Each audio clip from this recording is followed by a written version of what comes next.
Well, hello, everyone, and welcome. My name is Charles Bass. I'm the I'm Senior Director of Alumni Relations at USD, and glad to have you with us today for this live edition of USD Chats with Charles. As we get started, it's important to recognize that we here in California and elsewhere continue to struggle with the challenges caused by COVID-19 and more, and we want to take this moment to stop and wish you and your loved ones health, happiness, and safety. Second, you probably have been to our website, which is how you know about this event. But after we're through here, take a deeper dive and look at resources like our alumni-owned business directory and the Hire USD campaign, a program to build awareness about the importance of toreros hiring toreros. If you or your company has an open position, consider USD first. Learn about Hire USD related programming and how to post a job under the benefits tab at alumni.sandiego.edu. Today's program is co-sponsored by the USD Alumni Association and the Native Alumni Network. We're fortunate to have many wonderful alumni volunteers, and I'm happy to welcome one of those right now. It's the Native Alumni Network Chair, a double torero from the classes of 2005 and 2015, Elijah Bond. Elijah? Thanks, Charles. Yeah, we're really excited to have the opportunity to host today with the Alumni Association. The Native Alumni Network, founded about 2 years ago. We're a small group, and we're really trying to do a lot to just build community within the USD network of Native alumni. Since March, we've been doing a lot of online events, really culminating today. We're excited to have Karissa, one of our Native alums, highlighted by the university in such a big way. And the work that she's doing, which sounds absolutely amazing. So thank you, Charles. We're looking forward to today. And if you want to learn more about what we're doing, get involved, join some of our meetings, feel free to reach out to me through the alumni office, and we can get you on our email list and let you know when our next meetings are coming up. So Charles, I'll pass it back to you. Thank you so much, Elijah. And now I'm happy to welcome Karissa Valencia, class of 2013. Karissa is a California native, literally. She grew up between sunny San Diego and the Santa Ynez Chumash Reservation. Karissa studied English and communication at USD and then pursued a graduate degree in television and film at Syracuse University. She has found her home in animation and has written for preschool favorites such as Disney Junior's Vampirina, Doc McStuffins, and The Chicken Squad. She is currently the showrunner and executive producer of Netflix Animation's upcoming preschool series called Spirit Rangers. The series features 3 Native American siblings who use their ability to transform into spirit animals to protect their national park home. So Karissa, welcome. So good to see you. Thank you. Thank you for having me. This is going to be fun. I promise to stop making myself invisible here. It's my ability. I'm channeling the spirit. Yes. Well, it's great to have you. How have you been doing in the midst of all the craziness of the pandemic? I have been doing good. Like, I know the world is on fire, so I just feel super fortunate that my friends and family are doing well, which is always really good. And then I have been able to work from home because I'm in animation. We can all kind of hunker down and work in our home offices, whereas like the live action crew who would have to go to set, they're kind of struggling right now. So I've just been sitting here happy writing cartoons. Yeah. It sounds like a dream job, really. For sure. So tell us a little bit about yourself and how you ended up where you are today, sitting at home writing cartoons. Sure. More than that, but. So I graduated in 2013. As you mentioned, I was a double major there. That's when I really started to kind of put my two loves together of writing and also media. Just combining the two together into my own little program, so to speak, and really hit the ground running when I went to Syracuse and like studied the nitty gritty. And then as soon as I moved to Los Angeles, I was really fortunate to get an internship right away. And that was with Nickelodeon. So I was a Nickturn is what they called us, and was there for a few months and then rolled on to being a production assistant for Dora and Friends Into the City, which was really fun. Got to see the behind the scenes production pipeline and how the artists are making everything happen. And then after that, I started out as a script coordinator for Chris Nee, who created Doc McStuffins and Vampirina. And that's when I really was in like writer's boot camp and learning how to write for preschool, learning all about animation, and also thinking about my own show ideas and what kind of stuff I wanted to create when I was given the opportunity. So after Vampirina, went to Chicken Squad for a little bit. Disney's been my home for a long time. And then now I've been in Netflix for the past year. That's fantastic. As I mentioned to you earlier, I don't have kids, and until yesterday had not seen Vampirina or Doc McStuffins, but now I can say I have, and what great storylines, and I can see, especially for kids. But it was wonderful to see your name in the credits. I credits and saw your name. Thank And, you. I was really struck by the just the subtleties of Doc McStuffins, the child character, who's a imaginary doctor for her stuffed animals, but then she's greeted by her mom, who comes home from work wearing her lab coat, and obviously she's a doctor. And then the mom stops and says, it smells so good here. What is Dad cooking for dinner? And I just thought, wow, that's just in this 30-second clip, I caught a whole bunch of messages there. So what's it like being a part of all that? Oh, totally. It's so fun. I think that's been the best part is like, I like working for studios like Disney and Netflix and even Nick, who really want to portray modern families and just kids today and what they're seeing. I think the preschool space specifically has this whole misconception that it's super easy to write, or it's like that's when a space we could talk down to kids, but preschoolers are very smart. They can sense things coming. So the more real and authentic it is, the better. So it's always really fun to think like a kid and create those kind of spaces. That's great.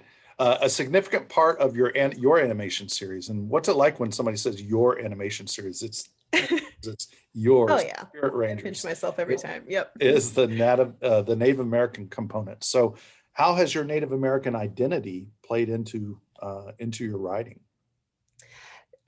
Hugely. I feel like it's mainly what really got me into the arts in general, like studying different TV shows and films, and also as a writer, just never seeing myself behind the scenes or even as the star, like a Native person. So it really influenced me to kind of create my own modern series featuring a Native family. So it's been amazing to be given the space at Netflix, and we tackle Native identity a lot. I work with so many talented people from reservations all over the country, different tribes and nations. It's been really incredible. I'm getting the American history class of my dreams working on this show. That's a great way to look at it. So just quickly, what I think I know, but tell us what a showrunner does and what you do as the executive producer. Sure. So my day, oh my gosh, it's crazy virtually as well. So it's changed a little bit. But as a producer, I'm in charge of many different spinning plates, I guess I would say. I'm overseeing the casting, our music, our art team. If we're working with consultants, do we need a choreographer for something? I'm kind of in charge of like making sure all those are moving and overseeing that. And then on the other side, I'm also the story editor, which is the head writer for the series. So my writing team is working very hard on scripts, and we're breaking stories and coming up with ideas and having fun brainstorm sessions. All their scripts and stuff go through me. So I'll do that final pass before we send it off to our records. And then we record for the cast. And then from there, it goes to the artists. And then they take it from there. Wow. So, obviously we're a USD. This show is all about USD. So how did your USD experience and education contribute to your current success? Oh my gosh, I loved my time at USD. And I know like USD isn't that big film school or whatever it is, but USD is a place where I think they foster and grow leaders. And I think there's been a lot of opportunities to join organizations and lead different groups. And a lot of the classes are really diverse in their perspective. I particularly loved my classes with Dr. Moran from the communications department. And then I also took creative writing classes with Dr. Durai in the English department. And that was one of the first times I really took myself seriously as a writer. I was like, this is what I want to do, and got to practice my voice as a writer. What kind of stuff was I interested in? It was always the kids space. So I just am really grateful that I was given that opportunity to have that space to really hone that passion. And when you were sitting in this class with Professor Moran, did you have any idea that one day you'd be writing scripts for a brand like Disney or like Netflix? Well, maybe Netflix wasn't around as much, but Disney or Netflix, these are amazing companies. Yeah, it's crazy. I guess like I always, it was a dream job. I didn't know if I was going to get there, and I just am so happy that I have. And it's because of support like from her that is like, my voice is important. Keep studying, keep going for it. She wrote me an amazing recommendation for going to Syracuse University. And yeah, I wouldn't be here without USD. So And you're dealing okay with being in Los Angeles in January instead of being in Syracuse? You're okay with that? oh yeah, I came running home to California after my time in Syracuse. I can Saw the imagine. snow once, and I'm okay. That was rough. All right. Well, Yep. so we're this is obviously a lighthearted thing, but what are some of the challenges you've faced in writing since the beginning of the pandemic? Um, I guess for TV, what I love about TV versus writing like features or films and stuff is that there are writers' rooms where we all get together. There's usually a ton of snacks and there's a big board and lots of index cards. And just like having that, being all together in the room and experiencing it together is something that I miss. But thanks to Zoom and our digital world here, we've been able to make it work. But that is something I can't wait to get back as soon as the world is doing better. Your creativity obviously shows just from our conversation earlier when you were talking about the fact that your colleague, what's it going to be like when we see people with legs again, and the fact Yep. that you had the colleague that you had no idea was 6'2". Yep. That's Just things exactly to think about. it. So, all right, big picture, you're in this great role right now, but what's next for you? What are some of the things you're kind of aiming towards further down the line in your career? Oh, that's such a big question. I feel like this was such the dream job that I'm like really relishing it as much as I can before thinking about the next thing. But it will probably be an animation. Even if it's not, it'll probably be like something with monsters and magic and always boosting native voices and diverse voices. So whatever it ends up being. That's great. Do you in terms of, well, I guess a question about Spirit Rangers, how what's the process? You're the creator of this program. You write this script from when you push send on your email to whoever it goes to. How long was that? What's the process to get from your written word to me watching it late at night, studying up for a visit with you the next day? Yes. We're going to make you an animation fan now, Charles. So animation takes a very long time. So Spirit Rangers, I was in development, which means we were just working on the pilot, which is that very first episode. We worked on that for a year, and we're testing out different animation studios and how their vision would match with mine. And then from there, we'll probably be working on this first season for about 2 years. So I always feel like I live in the future when I'm working on animation. Like a lot of I have some episodes coming out on Vamp and Doc that I wrote probably 4 years ago. And it's crazy to be like, wow, like, oh, that's coming out now. I was such a different person then, and there was different things then. It's crazy. There's so much work that gets put into animation to make it so beautiful and fun, and all the effects and the magic. Yeah, it's amazing I've seen some behind the scenes stories about Pixar and just Yeah. the amount of time that goes into the feathers blowing in the wind on that. There's such a subtle thing, but it's such an art and what you all, Yes. yeah, it's got to be fascinating to be a part of that every day. Oh, totally. Absolutely. It's so much fun. I love it. Dream job, 100%. All right. Well, so as you know, we're recording this and we're probably going to have some students that watch it later if they're not watching now. So what advice would you give to students or anyone who's looking to break through, whether it's in the animation industry as a writer or an artist? What advice do you have?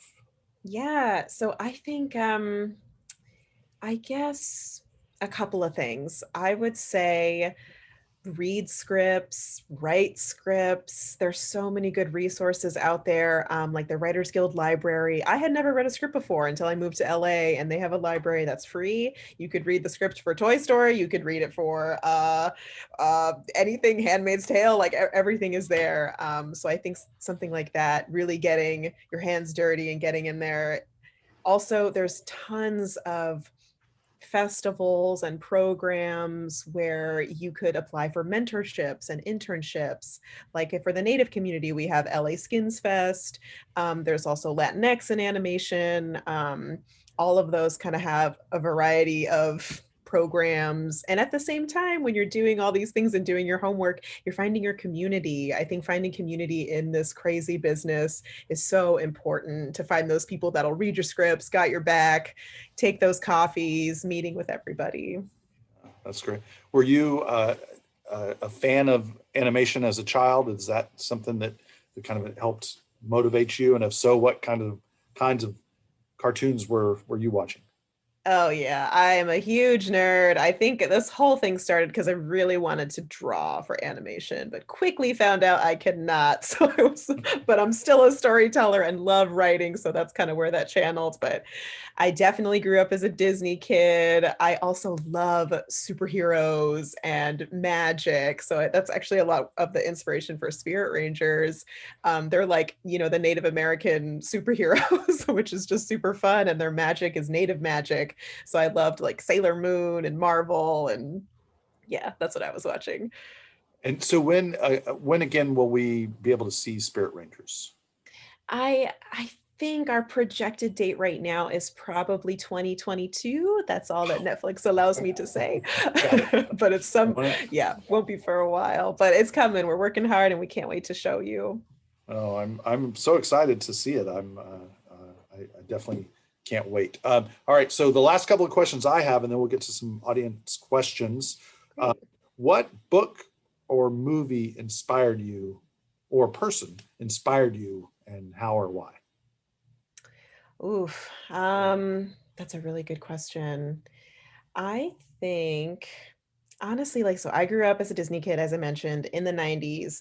Princesses were huge. I was thrilled to see Pocahontas and felt like, oh my God, I see myself in this character. She's a hero. But on the flip side of that, when you learn the horrible truth of Pocahontas and all that stuff, that's what really fueled me. I'm like, oh my gosh, like we need more stories told by Native people about Native people. The conversation should always have us involved. So that was a huge influence for me, and like I still love Pocahontas to this day, but it was an eye opener to say the least. Oh, that's powerful, and to think, in 10 years, to think that little girls, maybe on the Shumash reservation, are going to turn on their televisions and they're going to be inspired by the characters that they see because you've put them on the screen. That's pretty cool. That's the goal. Thank you. Yeah. I say it's an easy question, but it's not always. Where is your favorite place on the USD campus? Oh, that's a good question. I should say something really pretty, like the fountains or something, but I had so many good memories at Founders where I met my best friends who are still my best friends today. The SLP was always so fun. That's where you get to see everybody, and the food was always delicious. No one believes me when I say like I swear our college food was better than everybody's. It was so good. Well, tell them it's award winning. We've been recognized for our amazing food. So now's a great time, by the way, for folks in the audience to send any more questions. we've sort of answered this about animation, but again, any more advice for somebody looking to break into the entertainment industry? Yeah, I think, yeah, it's so funny because I feel like no path of breaking in is the same. Like I'm definitely more helpful when you've got the foot in the door and I can help you like with script stuff, but like every path is so, so different. Mine was going to grad school, then getting an internship. I've had friends who just worked at Starbucks forever and then were applying to script competitions and then got their script sold. Like you never know. There's so many different, but I do think there's a lot of resources out there to apply to those contests and meet more people. And yeah, that's what I would say. And I think there's a great thing to be said for persistence. Yes. You're young and have achieved great success early, but for others that have been interested, I have a personal friend who's in his he's almost 60 now, and he moved out here 30 something years ago to be a script writer, and it never happened. And at age 50 something, his script was sold and produced and shown at the movies, and it was just Yeah, an amazing thing. So persistence is another that's incredible. a good recommendation. And I asked this, but another question: where do you see yourself in 10 years? Accepting the for best animated work. Oh, that'd be amazing. Yeah, something like that would be great. I hope I'm really enjoying my time in TV animation. I think it'd be fun to write an animated feature. I also could see myself, like, I'm just a huge nerd. I could see myself definitely doing like something in the Marvel universe if the opportunity presented itself. Um, Yeah, I was just going to ask, how do you feel yeah. about live action if that was an opportunity? Oh yeah, like my bread and butter really is like supernatural, fantasy, anything like that I can find a home in. So I would definitely love to do something like that one day. It'd be really Okay. fun. Harry Potter 12 or 15. We'll look I for you know it'll this. be like the 12th prequel at that point. Yeah, let's not even talk about Star Wars and all those. That's so true. Yeah, okay, here's a really good question. What is a guilty pleasure non-animated viewing of yours? Ooh, that is a good question. I am a huge reality TV fan. I love RuPaul's Drag Race. I just finished The Bling Empire. Oh my gosh, yeah, I love reality TV. There is just something about it. She's the questioner says she knew it. There's something good there. That's a great question. And now we know RuPaul's Drag Race. So Yes. yeah, it's I think in the pandemic we've all been binge watching a variety of things. So it's great. Have you do you keep in touch with many of your USD alumni friends? I do. Yeah. Oh my gosh, this is something I brag about all the time with USD is I lived in Founders my freshman year, and there was the hall that I was in had a bunch of amazing girls that we are all still friends today. It's just like it's incredible. Just that's so random that we were put together and now we're still all connected. I actually just saw a handful of them a couple weekends ago.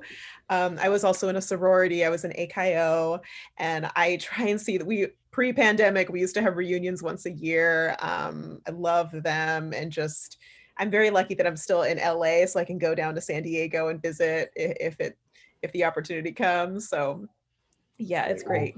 Well, we'll look forward to coming up. Maybe we can do a premiere for USD alumni and families of Spirit Rangers. This That would be fun. Let's do event it. idea. So our Yeah. staff is tuned in. I know they're going to want to jump on that.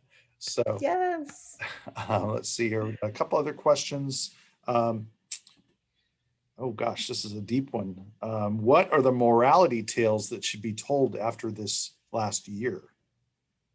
And I Oh, think we were, as I was talking about seeing this cartoon where it's, you'd think it's just, I didn't think mindless, but I knew there'd be a message there. But to see the female, the mother come in she's a doctor, and the husband is working in the kitchen. It's just such a reversal from the old way of doing things. So what I guess that's along the lines of what are we thinking in terms of morality tales from the last year? Yeah, that's a really good question. And I do think these kind of stories can be told for preschoolers and anybody, but I know for Spirit Rangers, something I'm trying to subtly get in there is protecting the environment and learning different national parks, learning the indigenous lands. How can we keep our earth safe, which then keeps us safe? I think there's something about getting outside after all this. We're going to want to go hiking more and camping more and not be indoors. So I think Yeah, anything like that is also kind of community based in that way will be really helpful. that's wonderful. I didn't, it's not that I guess I just don't think about, cartoons aimed at preschoolers that much, not having any preschoolers around me, but they're sponges and they can just absorb Totally. great information. And it's wonderful to have you with your background and your just your commitment to to such things as climate education. It's wonderful to have you helping communicate that to our preschool kids out there. Last question is another challenging one. How do you show the complexity of what it means to be Native within your writing? This one, I try honestly not to overthink it. I think seeing Native kids just wearing Converse and using technology says a lot in itself. I think that just kind of shows that modern people just exist today and are, working and living and, they're not wearing loincloths and headdresses. We're still around. So I think that's just kind of a visual thing. And we go through the same problems too. Like, for preschoolers, like they're also losing their first tooth or they're afraid of the dark or whatever it is. Like, I think that just kind of brings us all together. All right. Well, we talked a little bit about vision. So here's a vision Emmy Award winner 2025. Somebody just posted that. So I like that idea. I'm in if you are. So Yes, let's we can vote. manifest it. I'm here to do that. Yep. Yes. I can see it now. Cover of our USD magazine. Yeah. Perfect. Well, Karissa, what a treat it's been. Thank you so much for spending time with us, and thanks to Elijah and to my colleagues Kara and Maya for helping with this. Where can we find out more about your work in Netflix animation? That is a good question. Or should we just have them Google it like I did? Yeah, I know. I need like a source for all this stuff. I think because Spirit Rangers is so new, we haven't quite organized one location just yet, but I'm hoping that Netflix will be sharing a ton of stuff. There's some articles about my career on Kids Screen if it's helpful. But I will definitely share these links with you and then you can do what you will. Fantastic. Well, thank you so much. Again, be on the lookout for Spirit Rangers coming soon from Netflix Animation. And be sure to visit alumni.sandiego.edu to see all our upcoming virtual programs. Thanks again to Maya and to Kara. And thanks especially to Elijah and Karissa for your good work. And Karissa, keep making us proud. And thanks everybody for joining us. Go Toreros.